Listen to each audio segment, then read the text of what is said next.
Botswana, which is in southern Africa, like the sub-Saharan, one of the further down countries in Africa. Botswana, was at some point one of the leading countries in HIV and AIDS in Africa. At some point, our prevalence rate was about close to 40% within a population of 1.5 million people. And you can do your math and see what that meant for the country. And our then president was not hesitant. He was very clear about it and declared that we are a nation at war. We are a nation that is faced with extinction. And indeed, the country was actually faced by the prospect of being wiped out by HIV and AIDS. And I would say to you that the fact that the country's leadership was open about the HIV AIDS situation in Botswana, that attracted a lot of support from various organizations. We had the Bill and Melinda Gates Foundation come into. We have seen some tremendous improvement in the HIV AIDS situation in Botswana. And remember, I talked about close to 40% at some point. But through his actions, as we speak today, I think the general population with HIV in Botswana is about 17%, from 38% to 17%. Over how many years? I can say maybe for the last 10 years. For the last 10 years. Yeah, for the last 10 years, we managed to bring it down. Remember, I said the first thing, the president was open about it, and he managed to mobilize resources from across the world to come to our rescue. And there were also policy directions that the president himself initiated.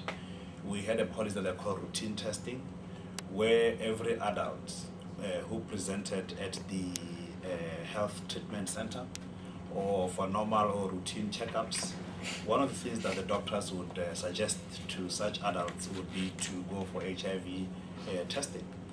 And for us, it made good clinical practice because we were infested with high numbers of HIV. It only made sense that way, that you want to rule out HIV.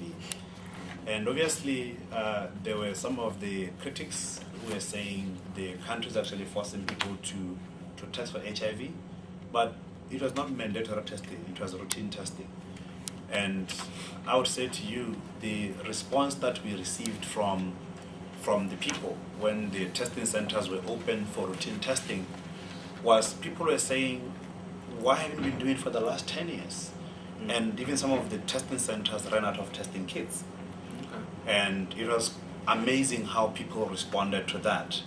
And also the private sector also responded in that companies began putting together HIV policies in place because they were losing their manpower, and we are taught programs that we've seen, some great strides within HIV and AIDS management in Botswana. And I would say, had you responded earlier, the situation would be different by now.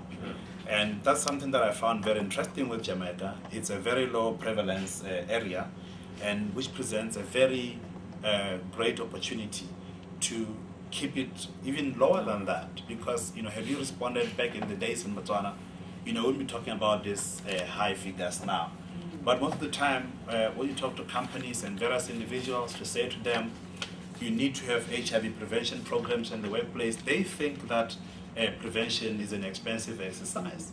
But in our context, we have learned that with prevention, what we are doing, it goes a long way in securing your corporate interests.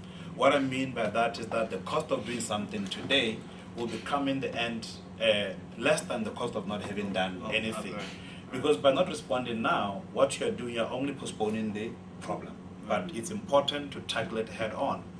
And obviously, one cannot talk about HIV and AIDS without talking about the other socioeconomic factors within the greater society. For example, where I come from, the gap between, the gender gap between men and women, it's still very high.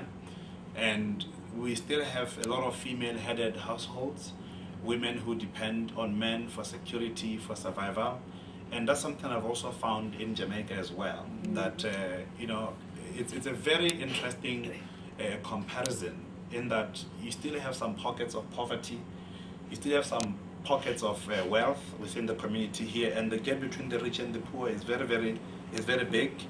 And obviously, at times when you bring HIV/AIDS in such forums, people are more worried about their survival more than being killed by HIV in 10 years. Yes. It's about getting food today to Yes. feed my children.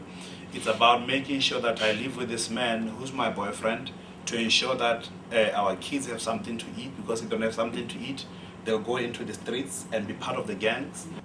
And one other thing that I've also picked my short time being here is that Jamaica relies on tourism as the biggest engine of growth.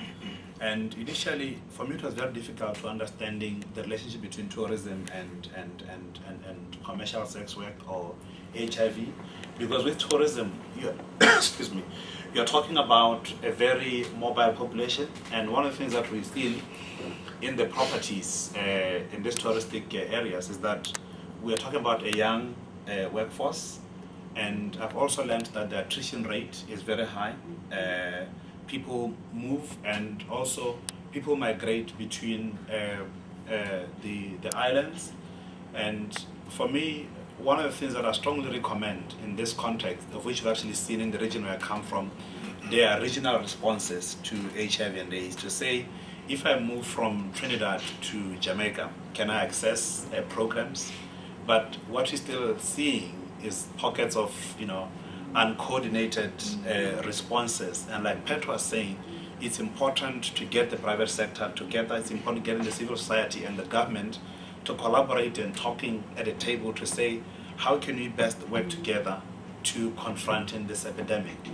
Because what we are seeing today is that now HIV is being sold or packaged under a different package. What I simply mean by that, they are now targeting the young people. For example, pornography is one of the things actually selling most amongst young people. And talk about the advent of video cameras, cell phones with videos, where kids have sex, they video that. It's really scary. And I've also been informed, I don't know how true this is, that there's some kids also on Thursdays who have sex with the bus drivers because they don't want to pay the bus fares. End of the day, it takes us back to the socio-economic status of families. Zero grazing, it's a term from agriculture, to say you don't go out of your crop as a man.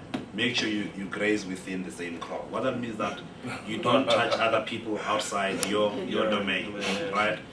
And you see, what it meant was that they reduced it to the concept that people could understand and relate to, right? And in Uganda, you also had the role of the faith-based communities. The pastors playing their role in the fighting HIV and AIDS. It worked.